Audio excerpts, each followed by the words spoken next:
Hello everyone, welcome back to my channel. So in today's video, I'm going to talk about all the mistakes you can make while making your own silicone mermaid tail. Let's get started. So number one is making your mermaid tail too young. Everybody wants to be a mermaid. It's super cool. And I know a lot of younger people want to have a silicone mermaid tail. That's kind of the goal, you know, that top tier. So people want to go for a silicone mermaid tail right away and they want to make it now. But please reconsider that. Here's why you shouldn't make your own tail while you're still young. Making a tail is quite expensive, it takes quite a bit of time, can be quite dangerous. If you're still young and don't really know about all the materials, that could be dangerous for you, whether you're working on it or swimming in the finished tail. But also, you are still growing. Your body is still developing, and silicone tails are made to fit you like a glove. So if you haven't gone through puberty yet, you might wake up one day and, you know, see your body in a completely different shape and your tail won't fit you anymore, which is so sad.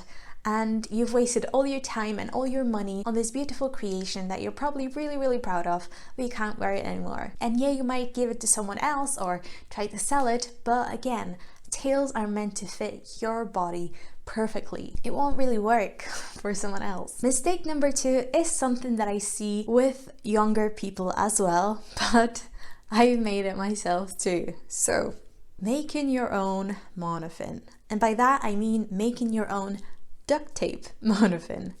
I know, there's a billion videos out there on how to make your own duct tape monofin, but it doesn't really work in the long run, especially for a silicone tail.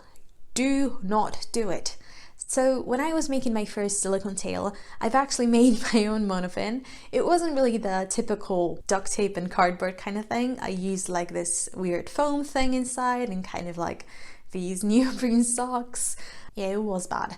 It worked a little bit, but it got ruined super fast. I had to cut my tail open, take it out and replace it for an actual monofin. And because I've made my tail to fit this specific monofin that I made, that wasn't like any other shape, I struggled to find the right fin for the tail after I had to like replace it. So please consider buying a monofin. So even if you're on the budget, there are some good affordable options. I have this cheap little yellow monofin from China that was like £15. It's quite alright. It's not maybe strong enough for like a nice big thick silicone tail with extra fins and stuff, but if you're gonna do that or a duct tape monofin, please just buy that cheap monofin. Duct tape monofin won't give you as much propulsion in water to make you move forward basically with the added weight of silicone.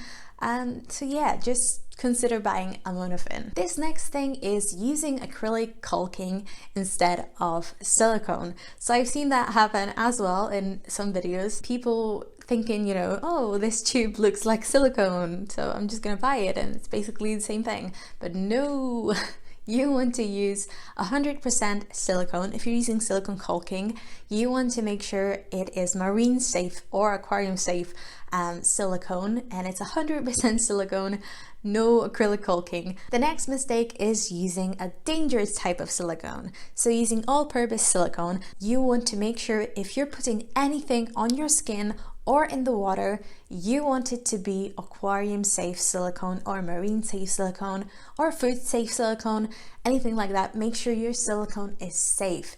Do not use the all-purpose silicone kind of on your skin or in the water, because all-purpose silicone has these antifungal chemicals that are released up to like 5-10 years after your silicone is cured. So it doesn't matter that it's cured, it still releases these chemicals. It might cause some irritation to your skin or even some skin conditions, but also if you're going to use it in fresh water, it might cause harm to marine life. So I'm just gonna pause this video for a second to remind you guys that my hard enamel pins are now available in my Etsy shop, so if you'd like to get yourself one of them, feel free to do so in the link below. It really helps me out and supports my channel. So yeah, now back to the video. Make sure you're using safe silicone. Now I've seen this next mistake in a few videos as well. Do not use spray paint.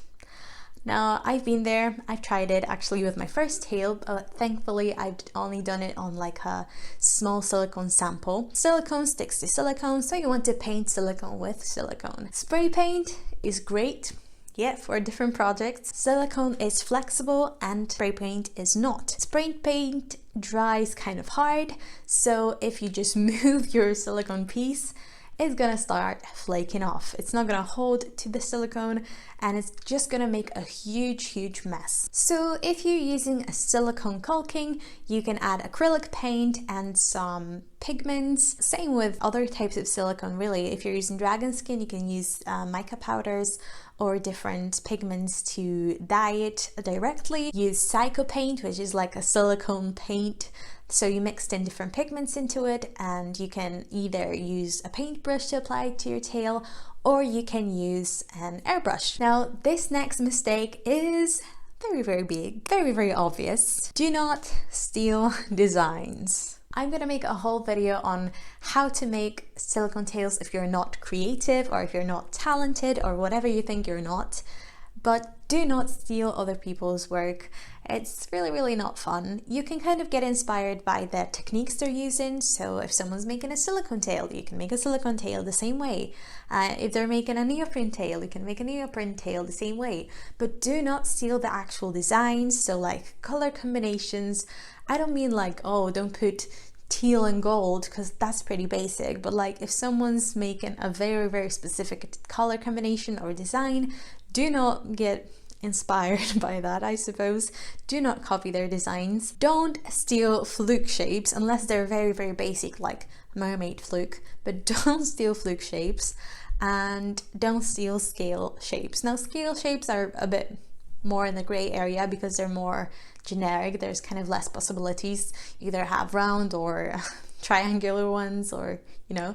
But if you know someone has like a specific style of scales, don't try to replicate that. A little bit of a spin to it maybe.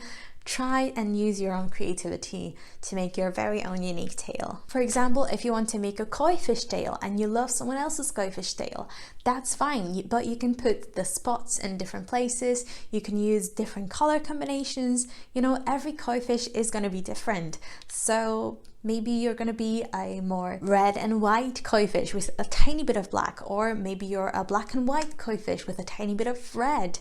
You know, you can mix things up even if you think you're being inspired by someone, but please don't steal other people's design. It's really not fun. This next mistake is forgetting about drainage holes. So drainage holes is little channels in your fluke that allow the water to flow through the tail instead of blowing it up like a balloon and making it hard for you to swim. So make sure if you're making your own tail and you've got a silicone fluke attached to it, make sure you leave those flow channels for the water to flow smoothly through the tail. Now, a lot of people forget about that when they're making their first tail, so please remember flow channels are important. You don't want to be a balloon. And last but not least, one of the biggest mistakes I would say is procrastinating because you're overwhelmed.